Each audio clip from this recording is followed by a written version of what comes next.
ప్రభునందు ప్రియులారా, ప్రభువైన యేసుక్రీస్తు నామమున మీకందరికీ శుభాభివందనములు తెలియజేస్తున్నాను. మరి లాక్డౌన్ ఏర్పడి సుమారుగా 33 రోజులు అవుతుంది. అయినా ప్రభు యొక్క మహాకృపను బట్టి మనమందరం కూడా సజీవ లెక్కలు ఉన్నాం. అందును బట్టి ప్రభుత్వం మనం ఎంతైనా వందనస్తులమై ఉన్నాం. వాక్య ధ్యానం చేయడానికి ముందుగా ఒక చిన్న పాట పాడుకొని మన వాక్యంలోకి వెళ్దాం. నా ప్రియమైన యేసు ప్రభు వేలాది స్తోత్రములు అనే పాట పాడుకుందాం. నా ప్రియమైన యేసు ప్రభు వేలాది స్తోత్రములు, నీవిచ్చిన రక్షణకై దేవా స్తోత్రము స్తోత్రములు, నీవు చేసిన ఉపకారముకై దేవా స్తోత్రము స్తోత్రములు. నా ప్రియమైన యేసు ప్రభు ఆపద దినములలో నా ప్రభుని కాలం స్థితిని, ఆపద దినములలో నా ప్రభుని కాలం స్థితిని, దేవాని దయతోడనే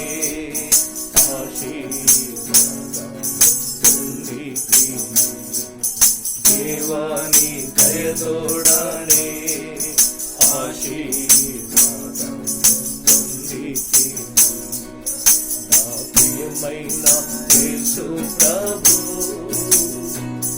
ఒక క్షణ సమయములో నశించు నా జీవితం, ఒక క్షణ సమయములో నశించు నా జీవితం, నా హృదయం మార్చితివి దేవా, కృపతోనే జీవించుటకై. నా హృదయం మార్చితివి దేవా, కృపతోనే జీవించుటకై. నా ప్రియమైన యేసు ప్రభు ఈ దినమునే పాడుట నీ వల్లనే యేసు ప్రభు, ఈ దినమునే పాడుట నీ వల్లనే యేసు ప్రభు, ఎల్లప్పుడు నే పాడేదా దేవా వసించు, ఎల్లప్పుడు నే పాడేదా దేవా వసించు. నా ప్రియమైన యేసు ప్రభు వేలాది స్తోత్రములు, నీవిచ్చిన రక్షణకై దేవా స్తోత్రము స్తోత్రములు, నీవు చేసిన ఉపకారముకై దేవా స్తోత్రము స్తోత్రములు. నా ప్రియమైన యేసు ప్రభు. ప్రార్థన చేసుకుందాం. మహాపరిశుద్ధుడైన మా ప్రేమగల ప్రియ పరలోకపు తండ్రి, ఆకాశ మహాకాశులు పట్టజాలని మా గొప్ప దేవ, మరొకసారి ప్రభు దినమున నీ పాద సన్నిధిలో చేరి మహోన్నతమైన మీ నామమునకు వందనాలు స్తుతులు స్తోత్రాలు చెల్లిస్తుంటున్నాం. మా ప్రియ ప్రభువా, మా జీవితంలో మీరు చేసిన అన్ని మేల కంటే మీ ప్రియ కుమారుని ద్వారా మీరు మాకిచ్చిన నిత్య రక్షణ కొరకై తండ్రి నిన్ను స్తుతిస్తుంటున్నాం, నిన్ను ఘనపరుస్తుంటున్నాం. మా ప్రియ పరలోకపు తండ్రి, నేడు జరుగుతున్న పరిస్థితులన్నీ కూడా ప్రభా మీకు తెలుస్తున్నాయినా, ప్రపంచమంతా కూడా తండ్రి కరోనా అనేటువంటి వైరస్ ద్వారా భయంకరమైనటువంటి పరిస్థితుల్లో కొట్టుమిట్టాడుతుంటుండగా ఈ బిడ్డలమైన మామూలు ప్రభా మీరు సజీవ లెక్కలు ఉంచిన విధానం కొరకై నాయనా మీకు వందనాలు స్తుతులు స్తోత్రాలు చెల్లిస్తుంటున్నాం. మా తండ్రి, ప్రజలు పడుతున్న కష్టాలు ప్రభా మీరు చూస్తుంటున్నారు. ఆయన సహాయం చేయండి. భక్తులు ఎంతోమంది తండ్రి మీ సన్నిధిలో ఉండి మొరపెడుతూ ఉంటుండగా మా ప్రార్థన ఆలకించి మీ నామాన్ని ఘనపరుచుకోమని తండ్రి మీ సన్నిధిలో ప్రార్థన చేస్తున్నాను. 10 నిమిషాలు తండ్రి నీ వాక్య ధ్యానం చేయవలసి ఉంటుండగా వాక్యం ద్వారా నాతో మాతో మీరు మాట్లాడమని ప్రభు మిమ్మల్ని మీరే మహింపరచుకోమని మీ ప్రియ కుమారుడు మా రక్షకుడు యేసు ప్రభు దివ్యనామమున స్తోత్రము చెల్లించి ప్రార్థించి వేడుకొనుచున్నాం తండ్రి, ఆమేన్. మన వాక్య ధ్యానం నిమిత్తమై పరిశుద్ధ గ్రంథము నుండి 2వ దినవృత్తాంతముల గ్రంథము 7వ అధ్యాయము 13-14 వచ్చిన చదువుకుందాం. The book of 2 Chronicles chapter 7 and verse 13 and 14. వాన కురియకుండా నేను ఆకాశమును మూసివేసినప్పుడే గాని, దేశమును నాశనము చేయుటకు మిడతలకు సెలవిచ్చినప్పుడే గాని, నా జనుల మీదికి తెగులు రప్పించినప్పుడే గాని, నా పేరు పెట్టబడిన నా జనులు తమ్మును తాము తగ్గించుకుని ప్రార్థన చేసి నన్ను వెదకి తమ చెడు మార్గములను విడిచిన ఎడల, ఆకాశము నుండి నేను వారి ప్రార్థనను విని వారి పాపమును క్షమించి వారి దేశమును స్వస్థపరచుదును. అద్భుతమైనటువంటి మాటలు దేవుడు సెలవిస్తుంటున్నాడు. ప్రభునందు ప్రియమైనటువంటి వాళ్ళరా, రాజైనటువంటి సొలొమోను దేవాలయమును కట్టించి దేవుని మహిమపరిచి ఆ సమయంలో దేవుడు రాత్రి యందు సొలొమోనుకు ప్రత్యక్షమై ఈ మాటలు సెలవిస్తుంటున్నాడు. ఆయన చెప్పిన మాటలు మనం చూస్తుంటుండగా, వాన కురియకుండా నేను ఆకాశమును మూసివేసినప్పుడే గాని, అంటే వర్షం రావాలన్నా వర్షం ఆగిపోవాలన్నా దేవుని చేతిలో ఉంది. ప్రభునందు ప్రియులరా గమనించాలి.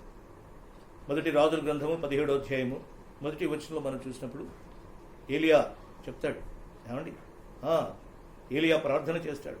వర్షం రాకుండా ఆయన ప్రార్థించినప్పుడు వర్షం ఆగిపోయింది. అలాగే యాకోబు పత్రిక 5వ అధ్యాయం 17వ వచనం మనం చూస్తే, ప్రభునందు ప్రియులారా, మోషే ప్రార్థన చేయగా 3.5 సంవత్సరాలు వర్షం కురియలేదు. తిరిగి అతడు ప్రార్థన చేయగా వర్షము కురిసింది అనేటువంటి మాటలు మనం చూస్తున్నాం. ఎందుకనగా దేవాది దేవునికి సర్వాధికారం ఉంది. అది మనం గమనించవలసినటువంటి విషయం.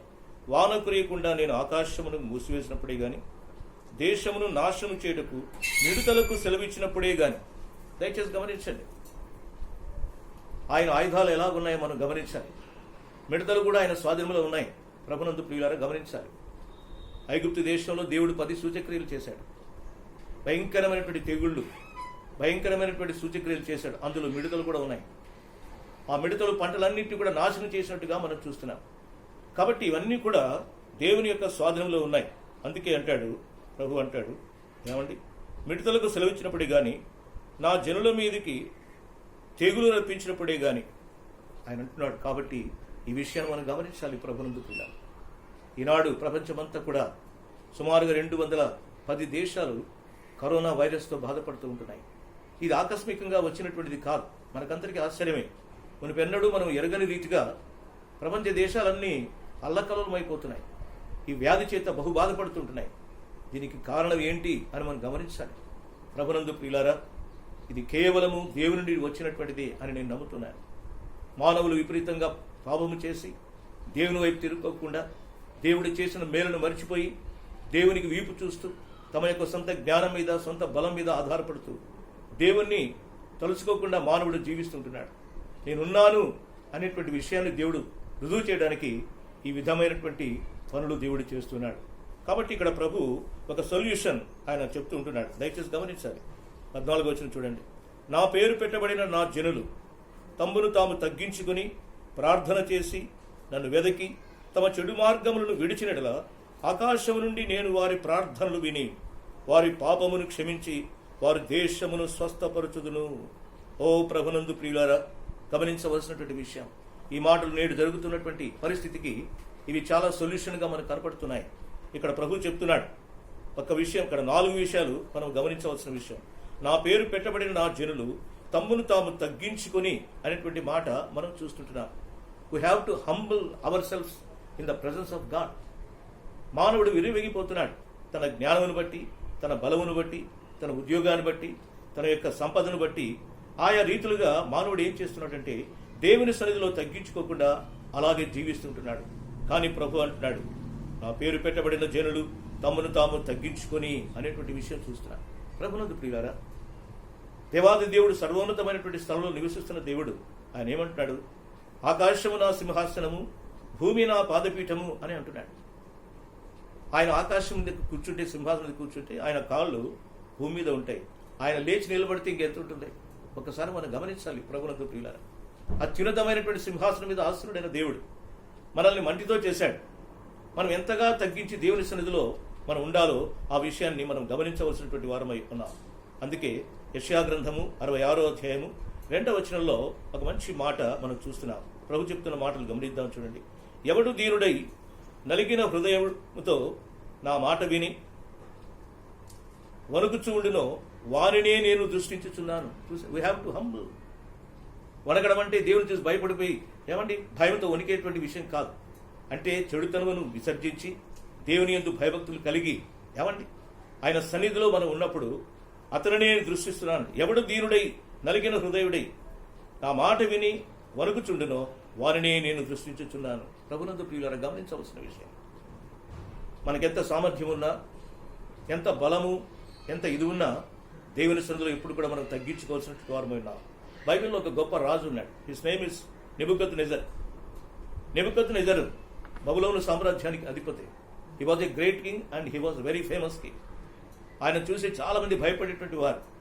చాలా ఔన్నత్యం కలిగినటువంటి వ్యక్తి, పరాక్రమం కలిగినటువంటి వ్యక్తి. ప్రభునందు ప్రియమైనటువంటి వారులారా, ఆయన దానియేలు గ్రంథము 4వ అధ్యాయం 30వ వచనం మనం చూసినప్పుడు తాను కట్టించినటువంటి నగరును చూచి, అంతఃపురం చూచి, ఇవన్నీ నా బలము చేత కట్టబడినవి కదా అని తాను మనసులో అనుకుంటున్నాడట. బయటికి చెప్పలేదు కానీ తన మనసులో అనుకుంటున్నాడు. హి వాజ్ ఎ గ్రేట్ కింగ్. ప్రభునందు ప్రియులారా, గమనించాలి. యెరూషలేములో కూడా దాడి చేసి దేవాలయం ధ్వంసం చేసి అక్కడ ఉన్నటువంటి ఉపకరణాలన్నీ కూడా తీసుకుని వచ్చినటువంటి వాడు. దానిలో అనేక మందిని చెరపట్టి యెరూషలేము నుండి తీసుకుని వచ్చినటువంటి వాడు. అందులో దానియేలు అనేటువంటి ప్రవక్త కూడా ఉన్నాడు. గమనించవలసినటువంటి విషయం ప్రభునందు ప్రియులారా, అటువంటి వ్యక్తి ఇవన్నీ నా బలము చేత నా సామర్థ్యం చేత కట్టబడింది కదా అన్నప్పుడు ఆకాశం నుండి ఒక మాట వచ్చింది. నెబుకద్నెజరు,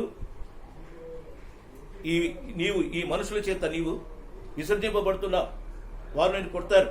నీవు సామ్రాజ్యాన్ని వదిలిపెట్టి వెళ్ళాలి. నీవు అడవులకు వెళ్ళి మేత మేయవలసినటువంటి పరిస్థితి నీకు ఏర్పడుతుందన్నాడు. దేవుడు చెప్పిన మాట నిరుద్ధం కాలేదన్నాడు. వెంటనే భయంకరమైనటువంటి పరిస్థితి ఆయన సన్నిధిలో ఏర్పడింది.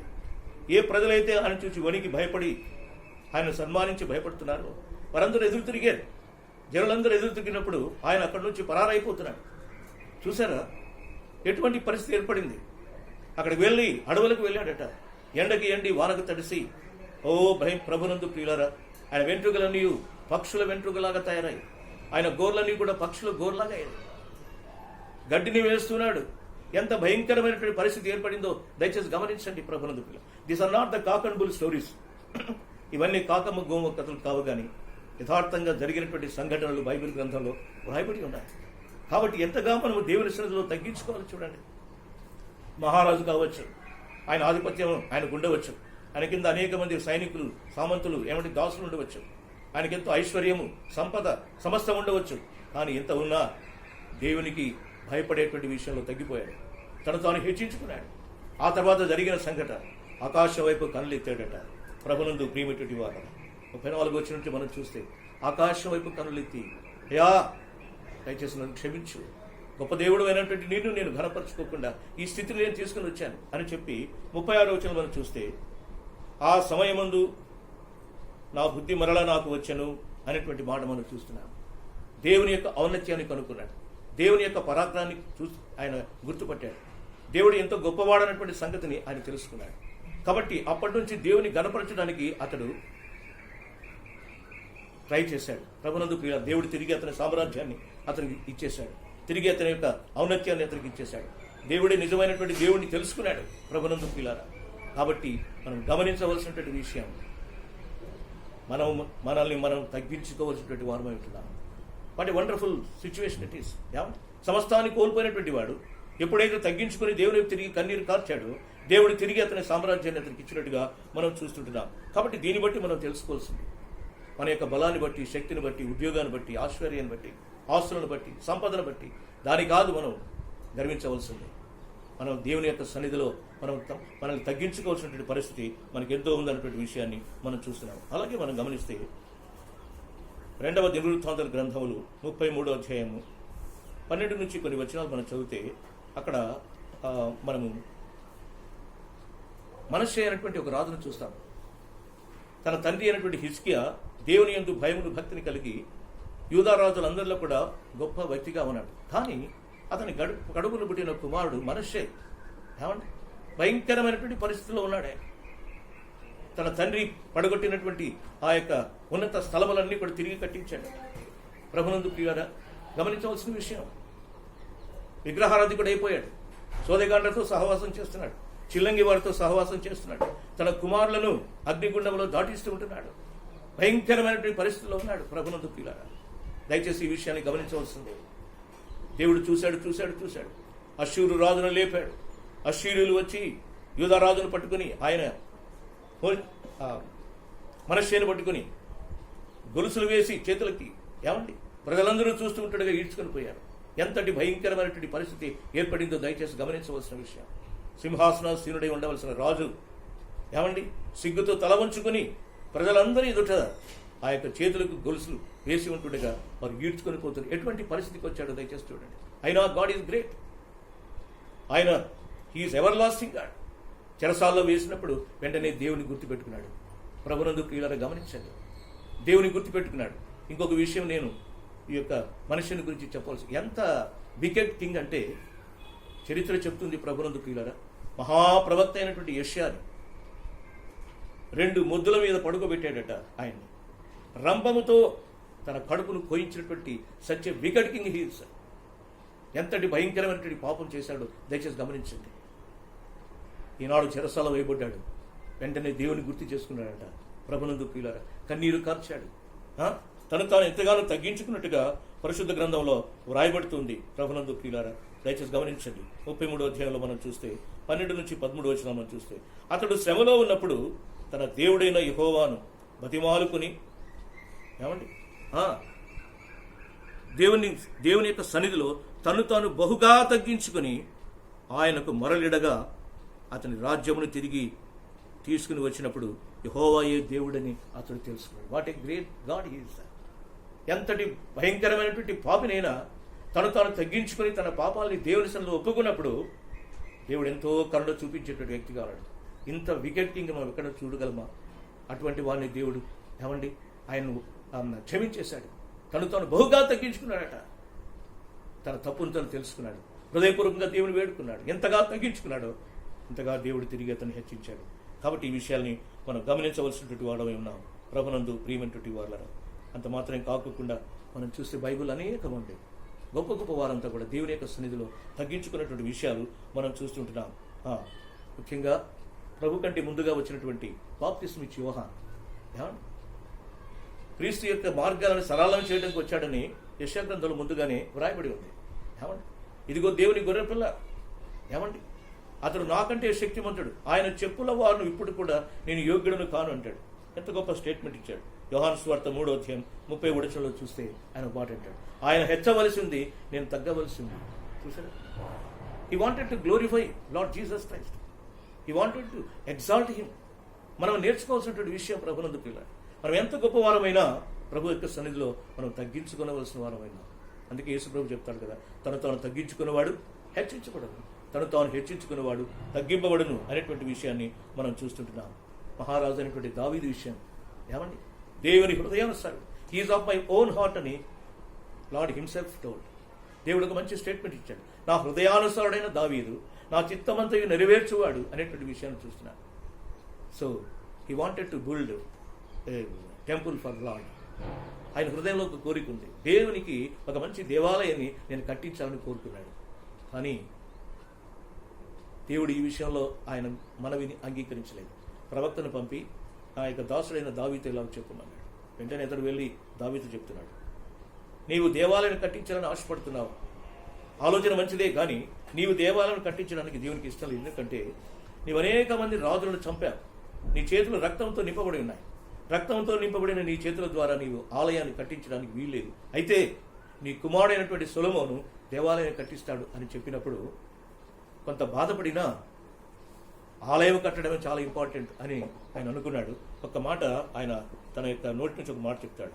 మొదటి దినవృత్తాంతములు 17వ అధ్యాయం 16వ వచనంలో చూస్తే, దేవా, నేనే ఇంతగా నీవు హెచ్చించుటకు నేను ఏ పాటి వాడను, నా కుటుంబం ఏ పాటిది, ఇక్కడో గొర్రెలు కాచుకునేటువంటి నన్ను, మారుమూలలో ఉన్నటువంటి నన్ను పిలిచావు, నన్ను ఒక రాజుగా చేశావు, నన్ను ఒక చక్రవర్తిగా చేశావు, ఎన్నిక లేని నన్ను ఎంతగా నీవు హెచ్చించావు.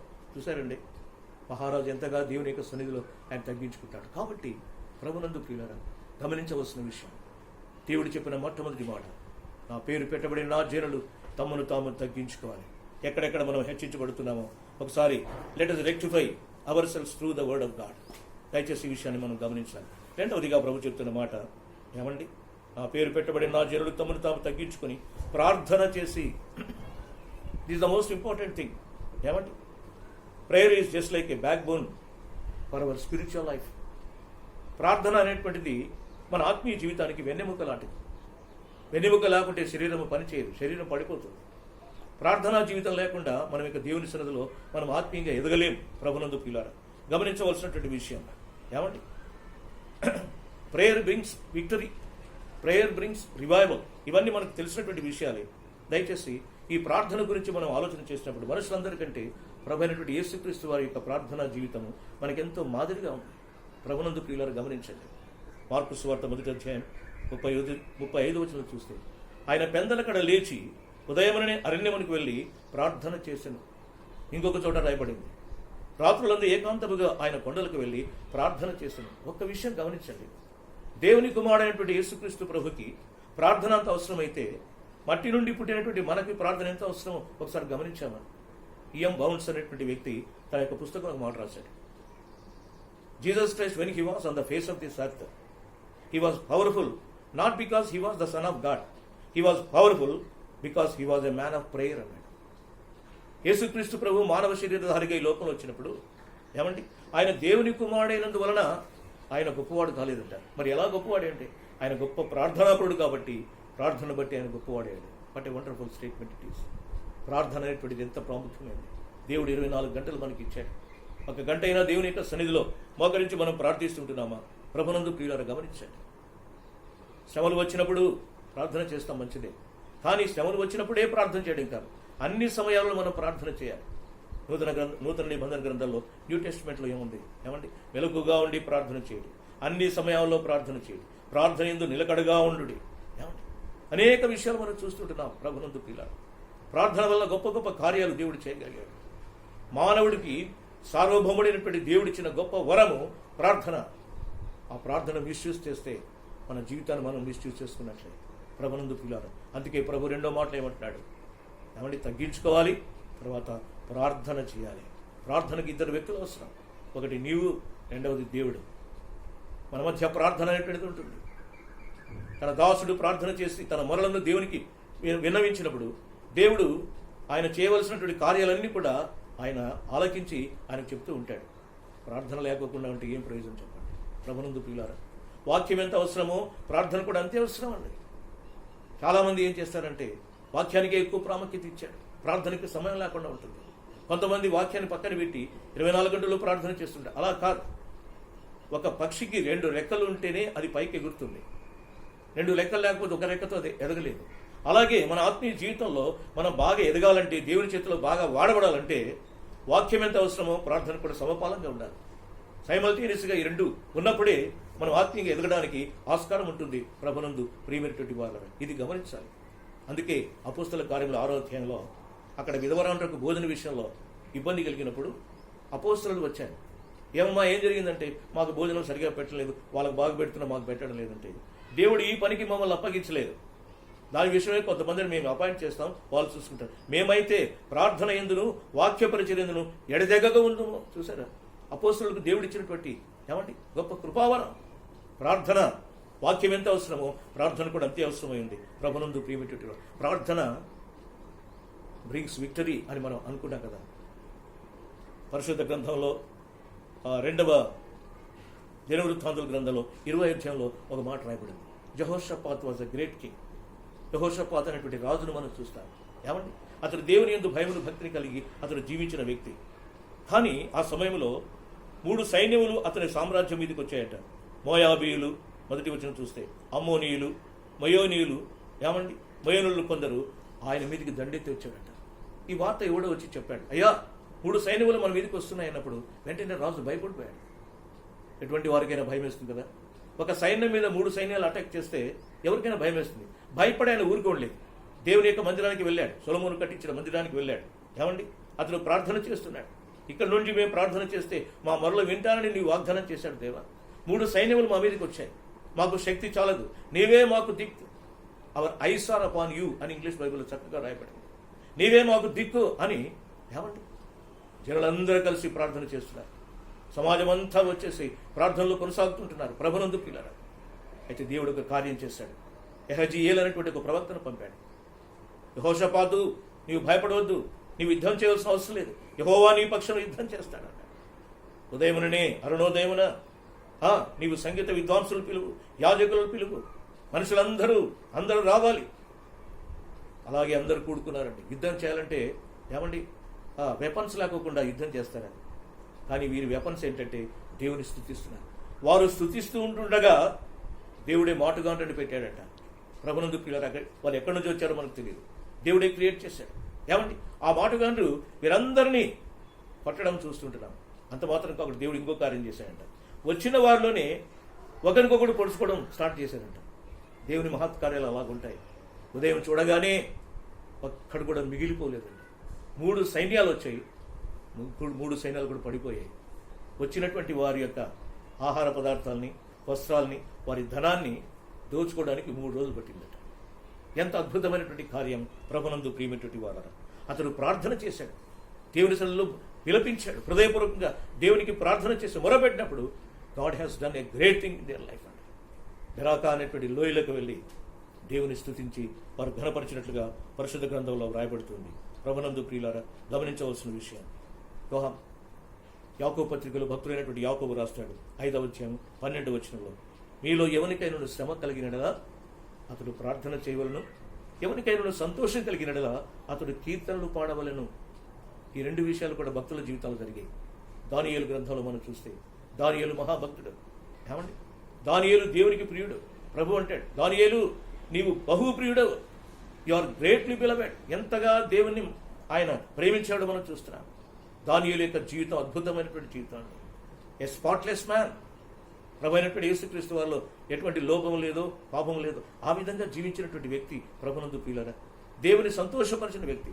అందుకే దేవుడు అంటున్నాడు, నీవు నాకు బహుప్రియుడవు అన్నాడు. 6వ అధ్యాయంలో దర్వేష్ ఆ మహారాజు ఏమండి ఆయన్ను ఒక ప్రధానమంత్రిగా ఏర్పాటు చేశాడు, దర్యావేష్. ప్రభునందు ప్రియులారా, అయితే కల్దీయులకు ఈ విషయం జీర్ణించుకోలేకపోయాడు. ఎక్కడి నుంచో వచ్చాడు వీడు, చెరపట్టబడి తెచ్చినటువంటి వాడు, మహాజ్ఞానం చేత ఈరోజు ప్రధానమంత్రి అయిపోయాడు. వీడు ఇలాగే కంటిన్యూ అయితే మన జీవితం ఏమవుతుందని చెప్పేసి వాళ్ళు ఒక ఆర్డినెన్స్ రాజు చేత ముద్రించాడు. రాజా, ఒక 1 నెల రోజులు ఎవ్వరు కూడా వారి వారి దేవుళ్లకు ప్రార్థన చేయకూడదు. ఏదైనా విన్నపం ఉంటే ప్రతి ఒక్కరు మీ దగ్గరికి వచ్చి ఆ విన్నపాన్ని వారు చేసుకోవాలి. ఒకవేళ ఈ విషయాన్ని వారు మర్చిపోయి వారి దేవుడికి ప్రార్థన చేస్తే వారు సింహపు గుహలో వేయబడాలి అనేటువంటి ఆర్డినెన్స్ తీసుకొచ్చారు. ఆ రాజు అతిశయపడి, ఓహో నేనంత గ్రేట్ అని చెప్పేసి ముద్ర వేశాడు. అసలు ఈ ఆర్డినెన్స్ ఎవరి కోసం ఏర్పాటు చేయబడింది? దానియేలు కోసం. వాడు ఎలాగో ఆయన దేవుడికి ప్రార్థన చేస్తాడు, ఎలాగో అతడు సింహపు గుహలో వేయబడతాడు అని వారు అనుకున్నారు. ప్రభునందు ప్రియులారా, ఆ తర్వాత మనం చూస్తే గమనిస్తే దేవుని యొక్క గ్రంథంలో ఏమి రాయబడిందో, దానియేలు గ్రంథం 6వ అధ్యాయం 10వ వచనం, ఇట్టి శాసనము చేయబడినని దానియేలు ఎరిగి యథాప్రకారంగా, దయచేసి ఆ మాటలు గమనించాలి, యథాప్రకారంగా ముమ్మారు తన కిటికీలు యెరూషలేము వైపు పెట్టుకొని ఏమండి అత్యాసక్తితో దేవునికి ప్రార్థన చేసెను అనేటువంటి మాట మనం చూస్తుంటున్నాం.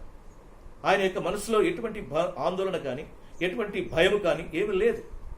ఇటువంటి శాసనము చేయబడినను ఎరిగి కూడా అయ్యో ప్రాణం పోతుంది, ఇప్పుడు ప్రార్థన చేస్తే నన్ను తీసుకుని సింహంగోలా వేసేస్తాడు, ఇది ఒక్కరోజు నేను ప్రార్థన చేయకోకుండా ఒక 1 నెల రోజు కాముగా ఉంటాను, ఆ తర్వాత దేవునికి చెప్పుకుంటాను అని అనుకోలేదండి. అతను నటించలేదు సుమా, ప్రార్థన చేసినప్పుడు ఒక దేవుడు ప్రత్యక్షమై ఏం భయపడదు నేను ఉన్నానులే అంటాడు అనేటువంటి ఆలోచన లేదు. ఏం మాత్రం కూడా కన్ఫ్యూజన్ లేకుండా యథాప్రకారంగా ప్రాణం పోతే పోయింది, సింహపు గుహలో వేయబడితే వేయబడ్డాను. ఇక్కడ మనం గమనించవలసింది, దానియేలుకు ప్రాణము కంటే ప్రార్థన చాలా ప్రాముఖ్యమైనది. ఎంత తెగింపు చేశాడు ప్రభునందు ప్రియులా గమనించండి. అద్భుతమైనటువంటి ఏమండి ప్రార్థనాపరుడై ఏమాత్రము టెన్షన్ లేకోకుండా యథావిధిగా రోజు ప్రార్థన చేస్తుండగా అతను ప్రార్థన చేస్తూ ఉంటుండగా ఇక జరిగిపోయిన సంగతి మనకు తెలుసు, నేను చెప్పాల్సిన అవసరం లేదు. బట్టలు వచ్చారు, తీసుకుపోయారు. పాపం రాజు సింహపు గుహలో వేయబడ్డాడు ఆయన దానియేలు. రాజు రాత్రంతా కూడా నిద్రపోలేదట, గానా బజానా ఏమీ లేదు, భోజనం కూడా చేయలేదు, అటు ఇటు తిరుగుతున్నాడు.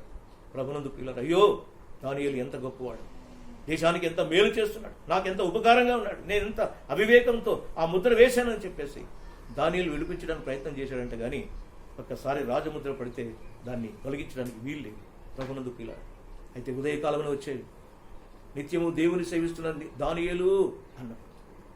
అప్పుడు దానియేలు, అయ్యా నేను ఎటువంటి పాపము నేను చేయలేదు, దేవుడైతే తన దూతను పంపి ఏమంటే నన్ను విడిపించాడు అన్నాడు. ఆ తర్వాత ఎవరైతే ఆయన మీద కంప్లైంట్ చేశారో వారందరినీ సింహభూమిలో వేస్తారు. ప్రభునందు పిల్లలు గమనించండి, ఎవరికైనా శ్రమ కలిగినలా ప్రార్థన చేయాలి. ఈనాడు దేశమంతా ప్రపంచమంతా శ్రమలో ఉంది. ఏమండి కరోనా వైరస్ అనేటువంటి భయంకరమైనటువంటి ఏమంటే దాని చేత అనేకులు శ్రమ పాలవుతున్నాయి. దేవుని వాక్యం చెప్తుంది, ఎవరికైనా శ్రమ కలిగిన మొట్టమొదటిగా చేయవలసిన పని దేవుని దగ్గరికి వెళ్ళాలి, దేవునికి ప్రార్థన చేయాలి. ఆ తర్వాత సెకండరీ మిగతావన్నీ కూడా మనం ఏర్పాటు చేసుకోవాలి. ఈ విధంగా మనం చూస్తే బైబిల్ గ్రంథంలో అనేకమైనటువంటి విషయాలు మనం గమనిస్తూ ఉంటున్నాం. ప్రభునందు ప్రియులారు. అలాగే మరి అపోస్తుల కార్యములు 4వ అధ్యాయం 24వ వచనం కూడా మనం గమనిస్తే అక్కడ జరిగినటువంటి విషయం ఏంటంటే, పుట్టుకుంటి 3వ అధ్యాయంలో అపోస్తుల కార్యం 3వ అధ్యాయంలో ఒక పుట్టుకుంటి వాడు ఉంటాడు. ఏమండి తల్లి గర్భం నుండి వచ్చినప్పుడే వాడు పుట్టుకుంటిగా ఉన్నాడు. He was Born like a cripple. ఏమండి పేతురు యోహానులు శృంగారమును దేవానికి వెళ్తూ ఉంటుండగా వారి వైపు చూసినప్పుడు వారు ఏమైనా ఆయనకి ఇస్తారేమో అని ఎక్స్పెక్ట్ చేశాడు. వాళ్ళు ఏమన్నారు, వెండి బంగారం మా ఇద్దరు లేవు, నజరేయుడైన యేసునామమున లేచి నిలువమన్నప్పుడు వెంటనే వాళ్ళ చీల మండలన్నీ కూడా పనిచేస్తాయి. దిగ్గున లేచి నిలబడి వాడు నడుస్తూ ఉంటున్నాడు. ప్రభునందు పిల్లలు, ఈ విషయాన్ని అక్కడ ఉన్న ప్రజలందరూ కూడా చూశారు. దేవుడు చేసిన మహాకార్యాన్ని బట్టి ప్రజలందరూ కూడా దేవుని మహిమపరుస్తున్నారు. అయితే ఈ శాస్త్రులు, పరిచయులు, యాజకులు ఇవన్నీ చూసి ఇటువంటి కార్యాలు మనం ఎప్పుడు చూడలేదు, వీళ్ళు ఎలా చేశారు, చేయలేదు అని చెప్పడానికి వీల్లేదు. ప్రజలందరూ కూడా సాక్ష్యం ఇస్తున్నారు. ఇప్పుడు ఏం చేయాలని చెప్పేసి వాళ్ళని పిలిచి, వాళ్ళని దండించి, వాళ్ళని విమర్శించి ఎంతో బాధపరిచారు. ప్రభునందు పిల్ల వారందరూ కూడా, శిష్యులందరూ కూడా దేవుని కార్యాలు చేస్తూ ఉంటుండగా, దేవుడు అద్భుతంగా తన కుమారుని యేసుక్రీస్తు ద్వారా ఈ కార్యాలు చేస్తూ ఉంటుండగా ఎందుకు మమ్మల్ని ఈ విధంగా హింసిస్తున్నారు, ఎందుకు మమ్మల్ని ఈ విధంగా బాధపరుస్తున్నారు అని చెప్తూ ఒక మాట అంటున్నారు. చూడండి అపోస్తుల కార్యములు 4వ అధ్యాయం 24వ వచనంలో మనం గమనించినప్పుడు వాళ్ళు ఒక మాట అంటున్నారు, అన్ని జనులు ఏలా అల్లరి చేసిరి, వ్యర్థమైన ఆలోచనలు పెట్టుకుని ప్రభు మీదను ఆయన క్రీస్తు మీదను భూరాజులు లేచిరి, ఎందుకు ఇలా చేస్తున్నారు అని చెప్పేసి వాళ్ళు చాలా బాధపడ్డారు, చాలా ఇబ్బంది పడ్డారు. ఇబ్బంది పడి అలాగే ఉంటున్నారా? వారు ఒక మంచి పని చేశారు. ఏం చేశారంటే కలెక్టివ్గా అందరూ కలిసి మోకరించి ప్రార్థన చేస్తున్నారు. దయచేసి 31వ వచనం చూద్దాం. 4వ అధ్యాయం అపోస్తుల కార్యం. వారు ప్రార్థన చేయగా వారి కూడి ఉన్న చోటు కంపించెను. వారందరూ పరిశుద్ధాత్మ చేత నింపబడిన వారై దేవుని వాక్యమును ధైర్యముగా బోధించింది. చూసారా, ప్రార్థన చేస్తున్నారు with one accord, one mind. ఏమండి wholeheartedly they were praying to God. ప్రభా ఎందుకు ఇలా చేస్తున్నారు, ఎందుకు మమ్మల్ని ఈ విధంగా హింసిస్తున్నారు, మేము చేస్తున్న కార్యాలు మంచివి కావు,